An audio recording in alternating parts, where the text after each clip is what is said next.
Hakimlər kitabı. Hakimlər. 1-ci fəsil. Yerusəlimin alınması.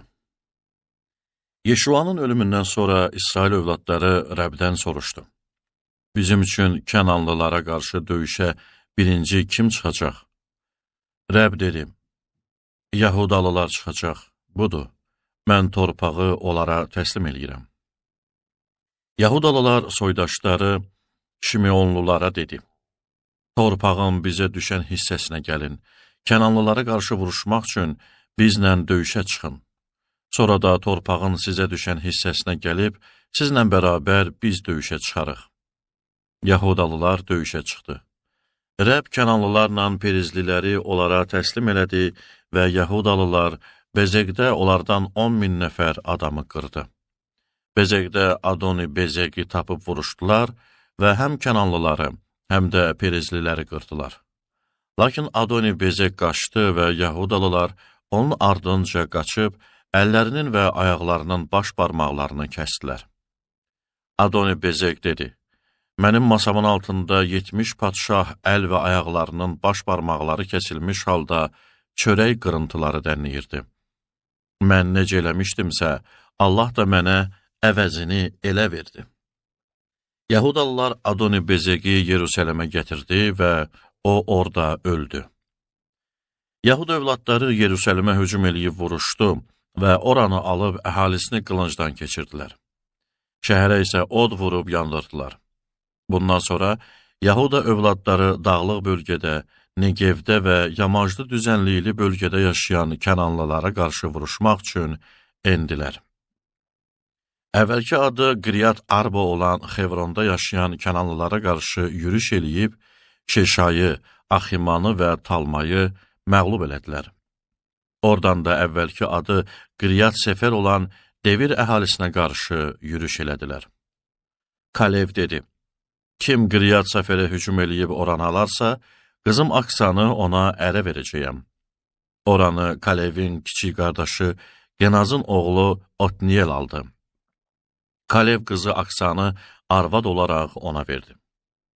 Qız Otniyelə ərə gedəndə ərini atasından bir tarla yeri istəməyə sövq elədi. Qız eşşəkdən düşəndə Kalev ona dedi, nə istəyirsən? Aksa Kalevə dedi, mənə bir payda ver. Madam ki, mənə Negev torpağını verdin, onda su qaynaqlarını da ver. Kalev ona yuxarıdakı və aşağıdakı su qaynaqlarını verdi. Musanın Genli qaynatasının nəslindən olanlar, Yahudalılarla birgə Xurma şəhərindən çıxaraq, Aradın cənubunda olan Yahuda çölündə xalqın arasında məskunlaşdılar. Yahudalılar soydaşları Şimeonlularla birgə gedib, Sefatda qalan Kənanlıları qıraraq tamamilə məhv elədilər. O şəhərin adı Xorma adlandırıldı. Yahudalılar Qəzzəni və bütün ərazisini, Aşkelonu və bütün ərazisini, Eqronu və bütün ərazisini aldılar. Rəb Yahudalılarla idi. Yahudalılar dağlıq bölgəsini ələ keçirdilər. Vadi sakinlərini isə qova bilmədilər. Çünki onların dəmir döyüş arabaları var idi. Musanın söylədiyi kimi Xevronu Kalevə verdilər. O da Anaqın 3 oğlunu oradan qovdu. Lakin Binyamin övladları Yerusəlimdə qalan Yevusluları qovmadılar və Yevuslular bugünə qədər Binyamin övladları ilə birgə Yerusəlimdə yaşayırlar. Yusif nəsli də Bet-Elə hücum elədi və Rəb onlarla idi. Yusif nəsli Bet-Elə kəşfiyyata adamlar göndərdi. Şəhərin əvvəlki adı Luz idi. Kəşfiyyatçılar şəhərdən çıxan bir adamı görüb dedilər, rica eləyirik, bizə şəhərə girmək üçün yol göstərəsiz və biz də sizlə yaxşı rəftar eləyərik. Bu adam onlara şəhərə girmək üçün yol göstərdi. Onlar şəhərə girib əhalisini qılıncdan keçirdilər. Lakin həmin adama və qohumlarına dəymədilər. Bu adam Xetlilərin torpağına getdi və orada bir şəhər salıb adını Luz qoydu. Oranın bugünə qədər adı belədir. Menaşşə qəbiləsi Bet-Şeanla qəsəbələrinin əhalisini, Taanakla qəsəbələrinin əhalisini, Dorla qəsəbələrinin əhalisini İvleamla qəsəbələrinin əhalisini və Megiddo ilə qəsəbələrinin əhalisini qovmadı. Kənanlılar bu ölkədə qalmaq iddiasını elədi. İsraillilər bu torpaqlarda möhkəmlənəndə Kənanlıların üzərində mükəlləfiyyət qoydular, amma tamamilə qovmadılar. Efraim qəbiləsi Gezerdə olan Kənanlıları qovmadı. Bununla da Kənanlılar Gezerdə onların arasında yaşadı. Zevulun qəbiləsi Qitron əhalisini və Nahalol əhalisini qovmadı. Kənanlılar da onların arasında qalıb mükəlləfiyyətçi oldular.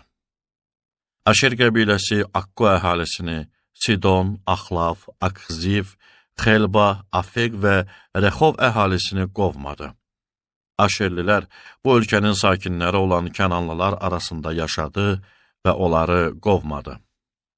Naftali qəbiləsi Bet-Şemeş və Bet-Anat əhalisini qovmadı. Bu ölkənin sakinləri olan Kənanlılar arasında yaşadı. Bet-Şemeş və Bet-Anat əhalisi onlar üçün mükəlləfiyyətçi oldu. Emorlular Dan övladlarını dağlıq bölgəsinə köçməyə vadar elədi və onları vadiyə düşməyə qoymadı. Emorlular Har-Xerəsdə, Ayalonda və Şaalvimdə qalıb orada yaşadı. Ancaq Yusif nəsli qüvvətlənəndə Emorlular onlar üçün mükəlləfiyyətçi oldu. Emorluların sərhədi Aqrabim keçidindən Seladan yuxarıya uzanırdı.